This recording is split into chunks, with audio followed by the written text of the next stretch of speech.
And thanks for your patience. Hello and greetings from Fort Wayne, Indiana, home of Allen County Public Library. Welcome to our webinar on the process and results garnered through our grant, Putting the Read in Ready, getting the word out about the important roles that adults play in helping their children become ready to read. I am Pamela Martn-Diaz, Branch Manager and Early Literacy Coordinator for the library system. Hello, I'm Heather Grady. I've been a children's librarian here in Allen County for 18 years. As library service over the years has changed for us, we've done what we needed to do to make our jobs meaningful for us personally and professionally. And some of the things we've done over the years have certainly achieved that goal. We are happy to welcome you and to thank you for spending this time with us. Suzanne will be handling questions as we go. Well, our first order of business is to thank the Institute of Museum and Library Services for funding our project and to acknowledge our gratitude to our colleagues at the Indiana State Library for hosting this webinar. First, some background information. As I imagine most of you know, IMLS is the acronym for the Institute for Museum and Library Services, a federally funded agency. It describes itself as follows, quote, "Our mission has been to inspire libraries and museums to advance innovation, lifelong learning, and cultural and civic engagement. For the past 20 years, our grant making, policy development, and research has helped libraries and museums deliver valuable services that make it possible for communities and individuals to thrive," end quote. Some librarians' main point of contact with this organization is through grants and projects at the state level via their state library. You might see requests for proposals from those agencies to which you might want to apply. For information on funding opportunities, go to their website, www.imls.gov. To help people understand how grants work and what is involved, they hold webinars and information sessions. I have found their staff to be helpful and willing to answer questions even and especially when you're feeling unsure of what to do. So why IMLS? The advantages to applying to them are varied. First of all, they do libraries. They get us. We are who they want to fund. While it is competitive, a significant percentage of requests are funded, which gives the applicant better odds than applying to some other large regional grant makers with whom you have no relationship. Plus, as I mentioned, they do give support to applicants and grantees, all of which is a boom to the grant writer. The Notice of Funding opportunity for fiscal year 2016 for Spark Ignition grants, which is what funded us, is available. These grants range from $10,000 to $25,000. There is no cost share requirement for Sparks Ignition grants, which is a huge help. No cost share means that the requesting agency does not have to come up with matching funds, either in kind, counting staff time, and or spending dollars directly on the project. At least that was the case when I applied. You always need to check to make sure things haven't changed. The origin of the grant we're talking about today goes back about 4 years. My approach to grant writing always has been to think and see what the funder is interested in funding, what we need, and the intersection of the two, just like this Venn diagram.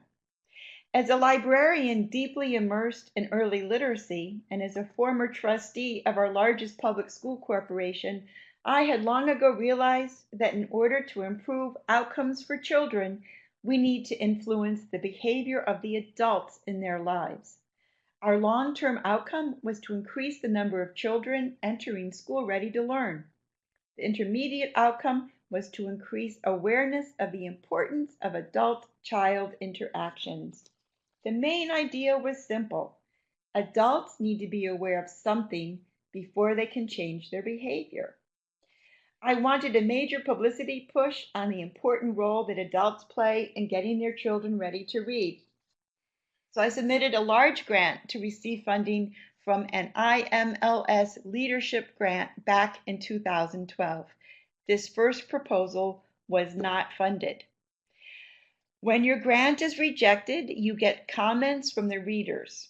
Rather than giving up, I took the critiques made by them to heart and reworked the request, submitting a newly trimmed project in 2013, leaving me with a smaller amount of money and a project that was innovative, fitting the bill for an IMLS Sparks grant.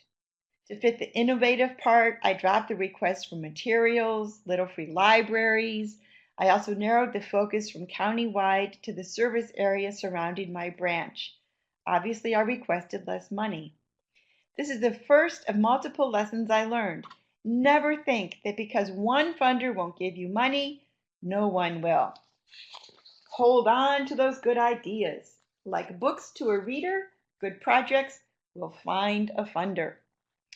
The request that was funded by IMLS was multi-pronged, with all of it being related to public awareness, to spread the importance of talking, singing, reading, writing, and playing with young children to help them develop the skills needed to be successful learners. We requested money to produce yard signs and bumper stickers with that message on them. Another project strand was to be the creation of 5 ready walks, which consist of books that have been dismantled and mounted on boards in parks and other common areas, with added early literacy activities accompanying the story. Another strand was the creation of activities for parents and children to do together in neighborhood businesses. The final component was to hire Burmese and Spanish-speaking outreach workers to go to area parks and community events to talk with parents as they are out and about with their children. We had funding for their time, along with books and materials. Every adult with whom we spoke was going to get a book in English, Spanish, and/or Burmese. I figured that with all of these components, we would be able to blanket our side of the city with a unified message that interacting with young children is important and makes a difference. To my delight and surprise, it was funded as a one-year project late in 2014. Note that over 2 years had gone by from the original idea to when I received word that I had funding. It is now the end of 2016.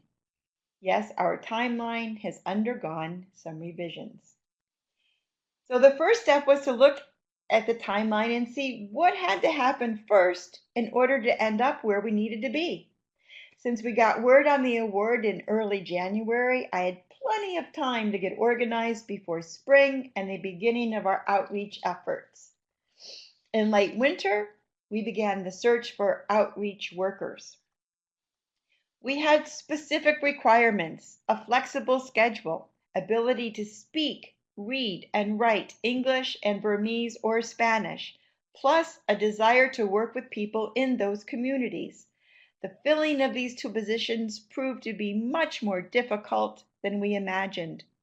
The first obstacle was a lack of a list of multicultural institutions to which we could send the job openings. It took a little while, but I was able to create a list which HR used to send the job description to various immigrant-serving organizations so they could publicize the positions. The creation of this list was one of many positive, unforeseen things that happened. We did not receive many applications, due, I think, to the fact that it was a very part-time job, about 100 hours total over the course of a year, with a highly irregular schedule. In spite of the low number of applicants, we got lucky with 2 of those who did apply, one from each language group.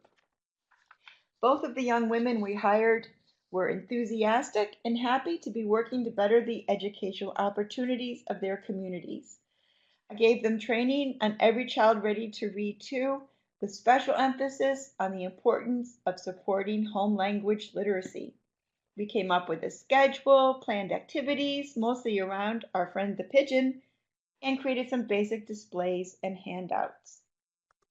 One of those handouts has its origin from something I developed some years ago. playing with words on the go. I thought this would be the perfect opportunity to create a similar product in Spanish. I had the money to pay a translator after all. Since I had alluded to this project in the grant, I had to go ahead and do it. When I took a look at the original and thought about how it would be translated, I realized that I had made a huge mistake and should in fact have known better. I did write the first version after all. Spanish-speaking people would not know the majority of the piggyback songs that I had used as a basis for many of the activities.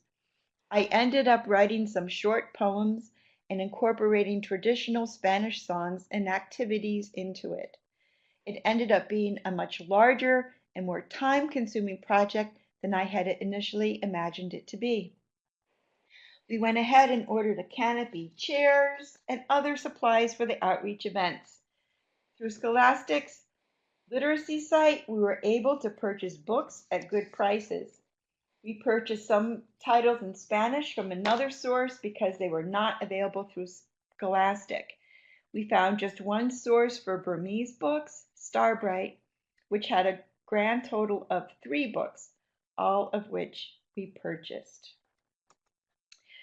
Next step for me was to determine exactly what the message would be on the yard signs. I was already familiar with the slogans and images from the website Read Aloud and liked the idea of feeding children's minds. We do outreach to WIC, so I already had an inclination to this phrase and in fact had used it, nourishing children's bodies and minds. I decided to go with this one. I came up with a few iterations of this idea, plus the idea that parents are children's first teachers. One was home is your child's first school, but people thought passersby would only see the words homeschool, so I changed it to your child's first school is home. I showed various versions of the signs to a group of parents at a Head Start meeting, as well as to a meeting of children's librarians. It was interesting to see people's reactions to the different signs. We decided to use similar phrases on the magnetic bumper stickers without the brain image. We found a good local vendor for these products. He was cooperative and supportive of the project from the get-go. Distribution of signs happened at outreach events. 2 neighboring libraries helped distribute them. We went to neighborhood association meetings, our local Rotary, parent meetings at schools and Head Start, and outreach to home and center child care facilities. I put signs up in front of businesses on busy streets, with their permission, of course, in an attempt to maximize their visibility. Over time, the signs proliferated. The bumper stickers, however, did not. I do not know what became of the 400 magnetic bumper stickers we handed out because I literally did not see any on vehicles. My best guess is that they are gracing refrigerator doors or lockers at work because they are not on cars driven by the general public. Which is to say that yes, some library workers did put them on their vehicles. Mid-project evaluation consisted of a random sampling of people shopping in the nearby mall and asking them if they had seen the signs and or bumper stickers. Results indicated that people were not seeing the bumper stickers, so we decided to shift money to buy more signs our second year. The same sample we took indicated that the message on the sign was too cluttered for people as they were driving by in their vehicles. As a result, we cleaned up the sign, focusing on talk and read, leaving out the image of the brain. After ordering signs and bumper stickers, I began to work on the promotion with stores.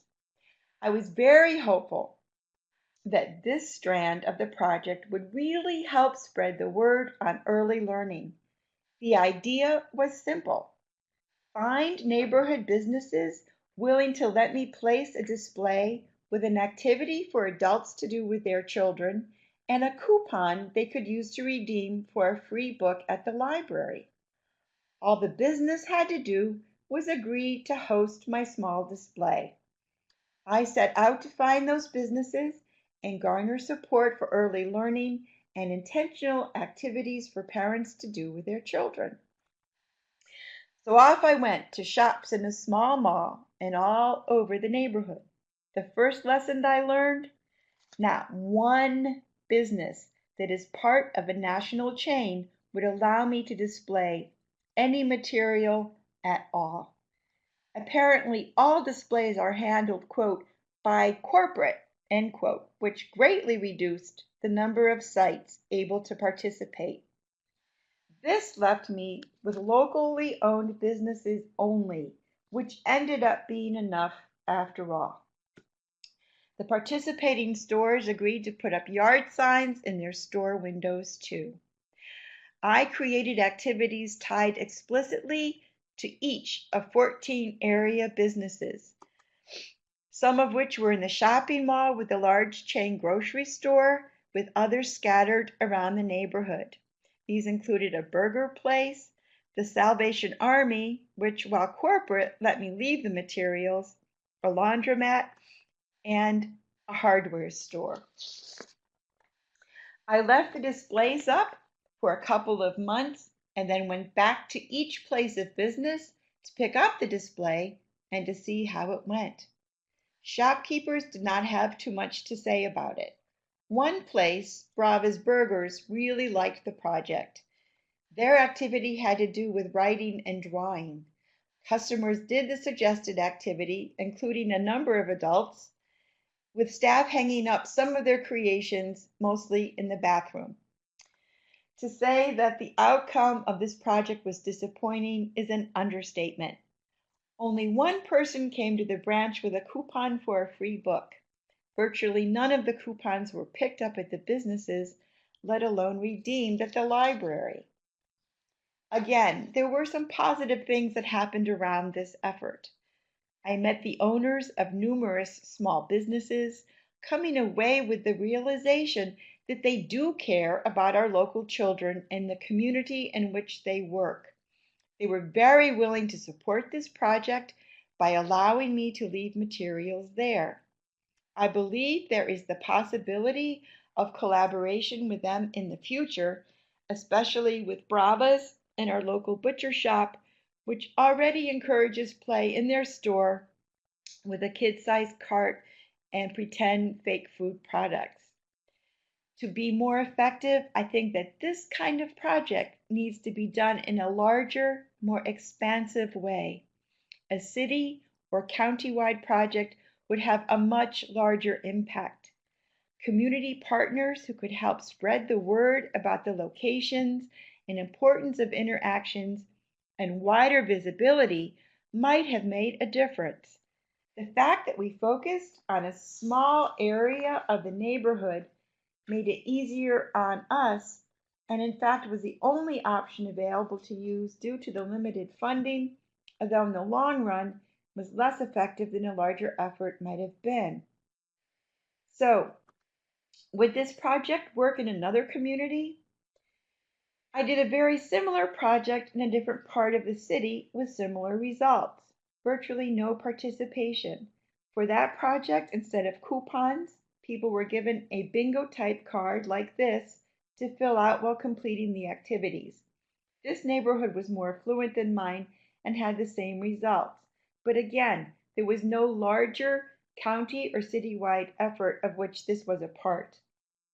In spite of having two unsuccessful goes at this, for reasons that are unfathomable to me, I still think it's a good idea. Maybe it needs to be marketed differently, perhaps taken up by a school, school district, chamber of commerce, PBS, or another entity altogether. If anyone else tries it, please let me know if you figure out a way to make it work. I still think it is a really cool idea. Meanwhile, back at the branch, Well, I'm going to talk now about the Ready Walk portion of our grant. Back in 2013, Pamela stumbled on the idea of a story walk, originating at the Kellogg Hubbard Library in Montpelier, Vermont. It was conceived as an innovative and delightful way for children and adults to enjoy reading and the outdoors at the same time. Laminated pages from a children's book are attached to wooden stakes, which are installed along an outdoor path. As you stroll down the trail, you're directed to the next page in the story. We loved this idea, seeing it not only as a way to get children and adults outside, but with the addition of more focused early literacy messaging. How could we tie this idea into our existing early literacy program? Ready, talk, play, sing, write, read every day, everywhere with your child from birth to age 6. A small work group was formed and information gathered on what story walks looked like across the country. The basic idea is this: buy 2 copies of a picture book and cut them up, laminating them and attaching them to a stake. They can be put up temporarily for a one-time event or can be permanently installed with wooden or metal posts. Our county-wide work group thought permanent installation in places like our children's zoo, parks, outdoor shopping mall, or other high-traffic outdoor areas would be ideal. They ran with it, choosing books, obtaining a quote for permanent wooden structures, and writing a list of potential locations. The Ready Walk was born. The idea was presented to our administration, and the work group hoped there would be money for this exciting project. Unfortunately, funding was not found, and the project was shelved. Fast forward to 2014 and our IMLS grant application, a perfect addition to an early literacy theme for our immediate area. It would have to be tweaked though, as this grant would just be for the Shawnee service area. We thought about the area in which our library is situated: a few city parks, one with much traffic, including folks of many ethnicities, shopping areas, churches, and schools, many possible locations for our Ready Walks. We settled on 5 sites and added that to the grant. As Pamela already spoke to, our timeline did not flow as originally proposed. By the time we received the monies, our thoughts and efforts had already moved to other projects and interests.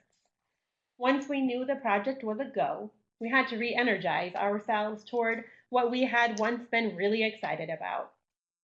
In dividing the projects that composed the grant, Pamela asked if I would be in for spearheading the Ready Walk portion. I agreed, not knowing what I was in for. As I was not part of the original county-wide work group in 2013, I was out of the loop on everything beyond the original concept of the story walk. I did a bit of homework looking at the design and implementation of the existing story walks I could find. And you'll see the one on the screen here is from Aspen, and this is the one that I modeled our Ready Walk on. Luckily, one of the original members of the work group was able to forward me the bulk of meeting minutes and correspondence the group had had back in 2013. She was also able to share the quote for the wooden structures that had been obtained. It seemed like this would be easy. I got in touch with that company, and the ease with which I thought this project would go ceased to exist. Over 2 years had passed since that original quote. Obviously, they would not be able to meet the pricing given. I wasn't sure what the proposed original structure even looked like. After asking a number of questions, we went back and forth a bit and settled on some specifics. The quote was a bit more than the original estimate. I realized I could save some money by printing the inserts in-house on our print shop's poster printer. I asked a few more questions and made some tweaks to the proposal, asking for a new estimate. To give you a sense of the timeline here, the original conversation with this company began in March of 2015, with lots of back and forth with my request for the modified design in June of 2015. This is where the frustration set in. I sent several emails to a response requesting more time. In our final correspondence, I was told I would have the numbers the next Monday. I never heard from that company again, with my last request pleading for an estimate made in August. I had just spent 5 months tied up in seeking someone to build the structures, but ended up with no one to do it. I moved along to a contractor friend who was honored to be asked.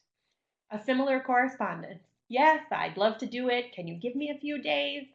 And then no response. At this point, we were moving into fall, and I'd need to get these things in the ground before winter hit. I contacted one last sign maker who came back with a satisfactory quote, and I jumped on it.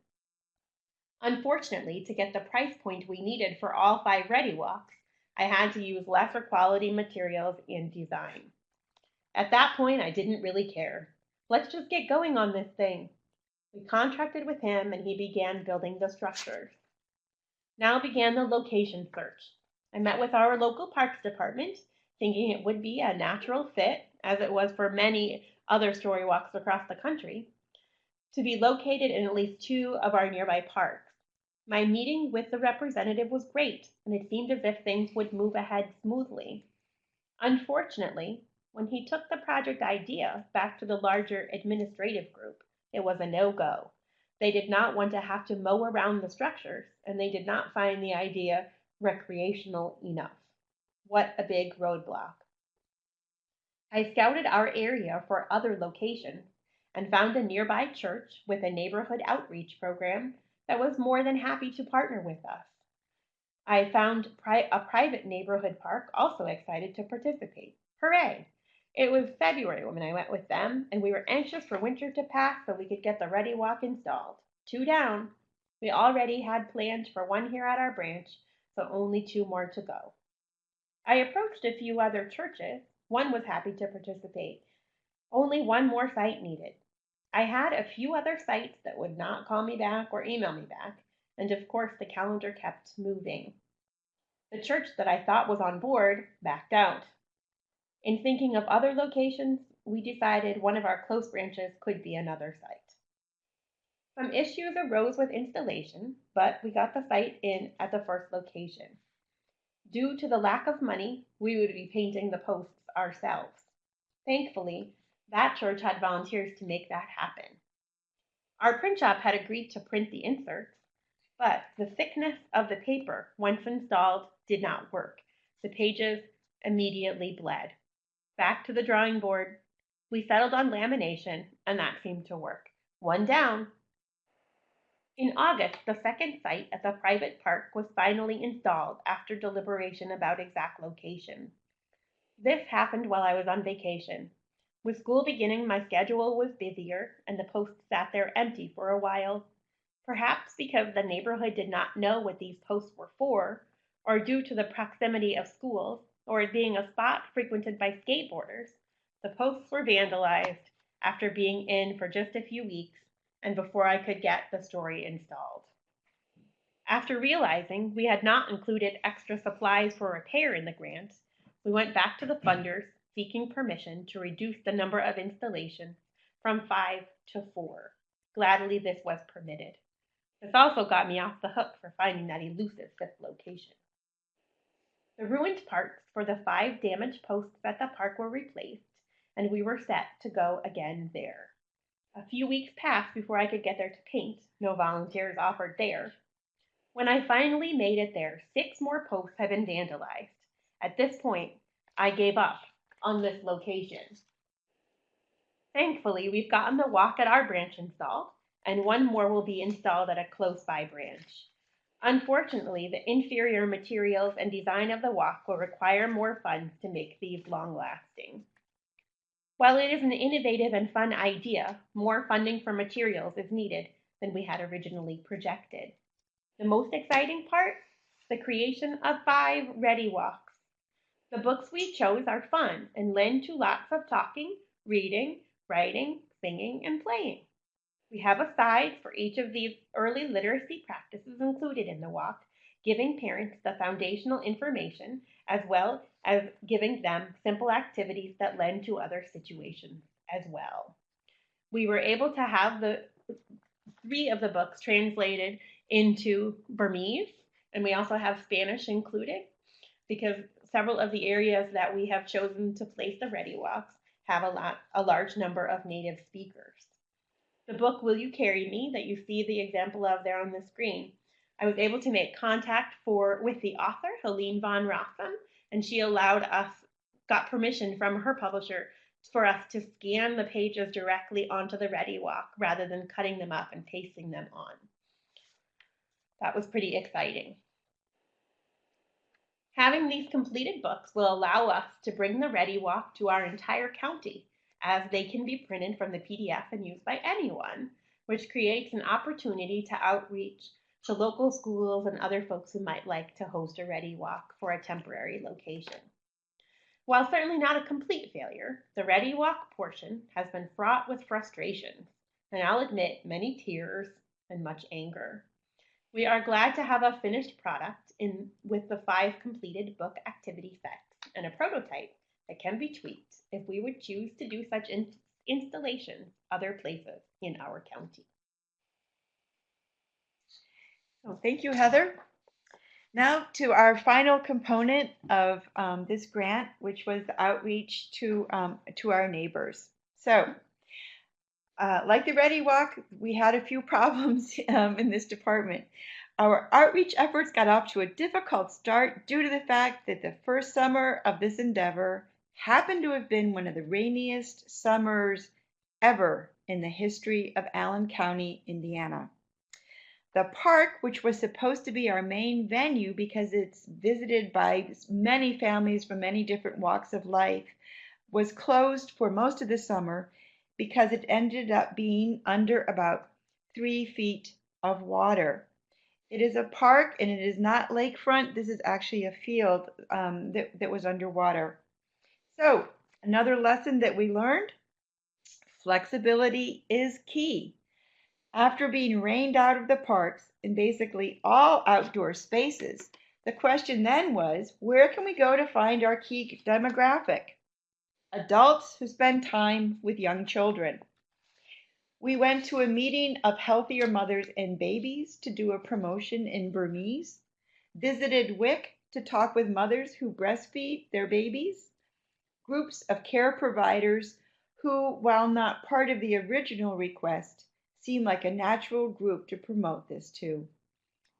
Also, we attended school-sponsored parent engagement activities, a community baby shower, Fort Wayne Community Park's community celebrations, food truck rallies, a meeting after Spanish Mass at a Catholic church where the gathering was promoted from the pulpit, as well as setting up shop in front of the Salvation Army.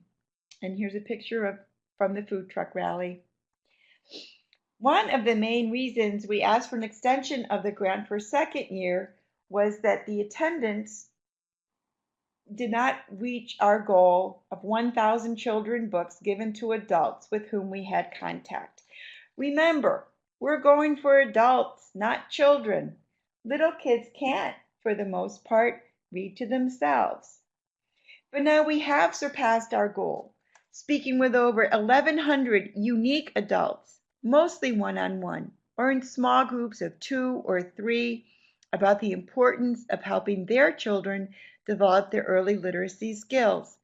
Based on this alone, I believe you could call this project a success. Final random sampling of area adults reveals that fewer than half of those with whom I spoke have seen the signs, the street signs.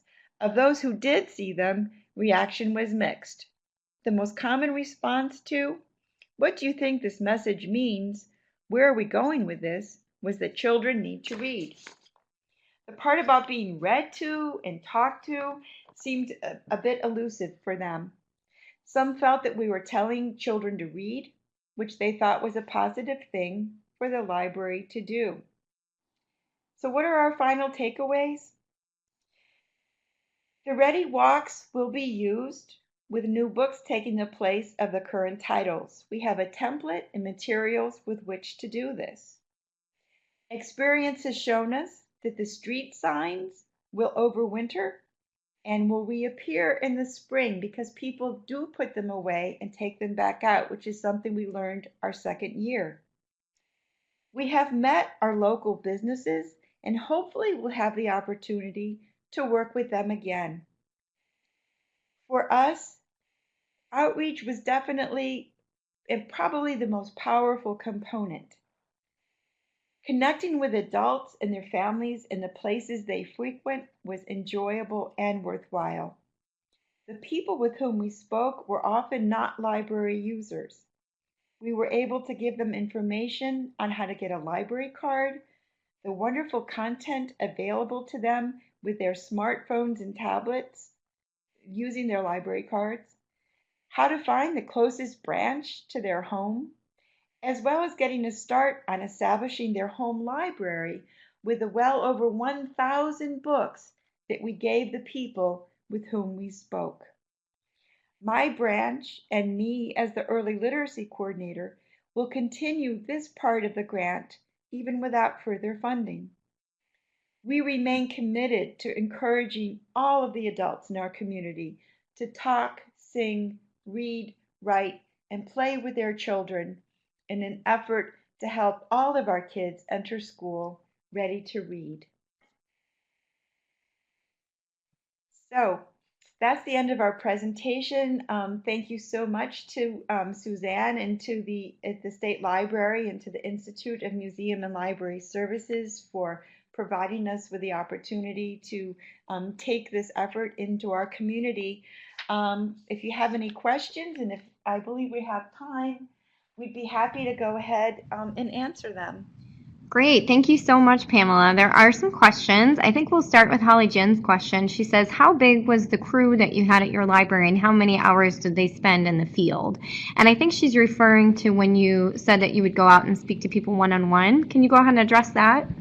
Yeah, we hired the Spanish speaking and the Burmese speaking outreach people. Each one had 100 hours for that we actually ended up spreading over 2 years. I did some outreach activity on my own. I speak Spanish too, so for example, the mass that I attended or the program after mass, I did without the outreach worker because we had by then run out of money for her. So it was altogether, 200 hours. That's pretty amazing that you were able to reach, 1,000 individual people. I think that's really interesting too, that you really kept track of the individualness. So often we, say like, oh, we had 10 people at story time for 10 times, and so that's 100 people. But really, it might be the same 10 people. So that's really cool. I think that you Yeah, tracked. it was a really great opportunity to talk to people individually, which is something so much of our outreach is to large groups. And this was a very different model. That's great. We had another question as well, and you sort of touched on this, but maybe you can just answer this a little bit more completely. So the question was, how often do you change out the stories? And I think, go ahead, yeah. The original intent was we would have the 5 completed ready walks to switch out between the 5 locations. Now we have 4 locations and 5 completed ready walks, but because of the design problems that we had, we've actually had one get ruined. And then the ones that we have installed now are slowly getting wet, even though they've been laminated. So while our intent was to switch them every month or two, I don't know that we're going to have enough money to be able to do that because we won't have grant money to pay for it any longer. So the intent is to switch them out more often than I think reality will end up being, unfortunately. But we do have a template to make more. So Heather is able to create more of the walks. So what the only thing we would need money for is to buy 2 copies of each book for the dismantling and then the laminating, which my guess is that our local library or perhaps the Friends would pick up. So I'm envisioning that we will be able to create even more and not just switch them among themselves, but also use some additional titles. We would also need to find some money for translation if we want to continue. It would be good to continue with some of them being in 3 languages. Yeah, that's a really good point. Going back to something we were just talking about, Emily wants to know, how did you track the fact that you had individual participants? Well, when we did an outreach event, we each had a small clipboard, and every time we talked to somebody, we just did a hashtag, because when you spend 2 or 3 hours in a park, um, I should have counted the number of events, which I didn't do.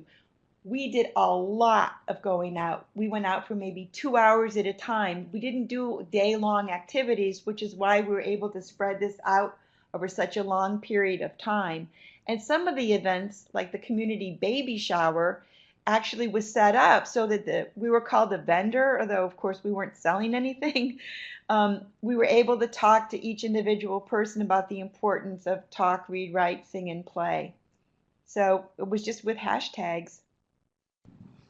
Cool. Another question we've had is, once the Ready Walks were installed, did you still have issues with vandalism, or did that stop once the stories went in? No, we haven't had any problems since. But like I said, I gave up on the one place where the bulk of the vandalism had happened. So unless we come up with some innovative idea there, we won't really know whether vandalism would have continued once the story walks were in there, because they haven't gone in there. So um, the locations that we do have them in, we haven't had any problems with. There may be other issues with weather because we're using an inferior board that may kind of wick moisture into. So we'll see how that ends up working. What a challenge. And, we did have a lot of people in the chat say how great it was to hear all of the different challenges that you guys went through. So often it seems like some other library does something and it's immediately successful. So I think it is really great that you guys were able to share a authentic version of what happened, including all of the challenges that went along. So thank you very much for sharing all of those things.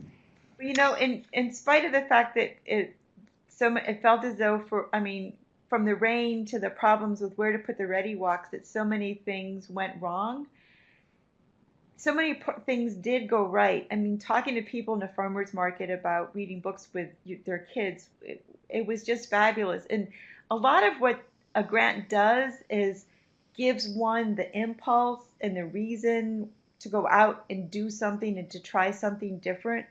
And then you end up holding on to the part that worked and that means something. So as I mentioned earlier, it's completely changed the way I think we should do outreach. I mean, we really need to get out of our buildings to find the people that don't use the library. And if we want to share the message with parents about talk, read, write, sing, and play, just doing story time isn't going to get us there because they already do it. So I just think it's really, really valuable to do a grant to kind of like, push yourself harder than you would have, because you do have to do it. But it's really ultimately, I think, exhausting but worthwhile. That is a wonderful point. We did have one more question that came in, and it's kind of a fascinating one. So, did you demonstrate to your board or your admin at all the importance of having some multilingual outreach people at your branch so that you can continue doing that type of outreach after the grant has ended, or are you just going to, rely on the fact that you speak Spanish and go in that way? Well, our library system, whenever they post a job opening, always states Spanish speaking or Burmese speaking preferred. The difficulty is in finding people who speak those languages that I don't know, that want to work in a library, or that we're just not doing a good job of communicating how interesting library work is. So in terms of coming to my particular branch, I pretty much cover Spanish, and as in many library systems, there aren't many Spanish-speaking librarians or library workers, especially in a place like Fort Wayne, Indiana, that doesn't have a multitude of Spanish-speaking people like say Chicago or cities in Texas. So as much as we would like to hire people who speak different languages, it's ended up being very challenging. Thank you guys so much for being with us today. Are there any final questions or comments? It looks like the chat box has really slowed down. So I just want to take this opportunity to thank Pamela and to thank Heather for joining us today. Oh, I will ask this question. Is it possible, Pamela, can I go ahead and share your PowerPoint out with everyone? Oh, sure, absolutely. And if anyone would like the Spanish version of Playing with Words on the Go, any product that's been produced as a result of this grant is well, actually anything that pretty much that we produce is shareable that people can use in to get their library work done. That sure, absolutely.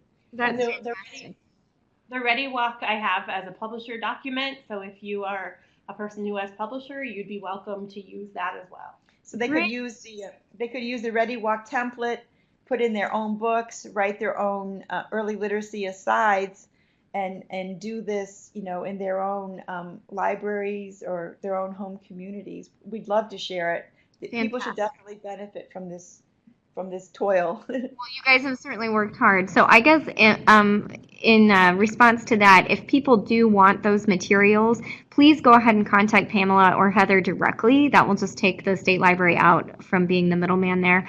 So their email addresses are right there on the screen. I will be sharing. Everyone does get one LEU for attending today, so I'll be sending those out to everyone. If you don't live in Indiana and don't need an LEU, you can just file it away. It says that you got an hour of professional development. So I'll be sending that out, and along with that, I'll be sending the link to the recording. But again, if you want any of those other resources, please go ahead and contact Pamela or Heather directly. Well, thank you guys so much. I appreciate everyone being here today, and I hope everyone has a great rest of your day and a great Thanksgiving. Thanks so much. Thank you. Bye.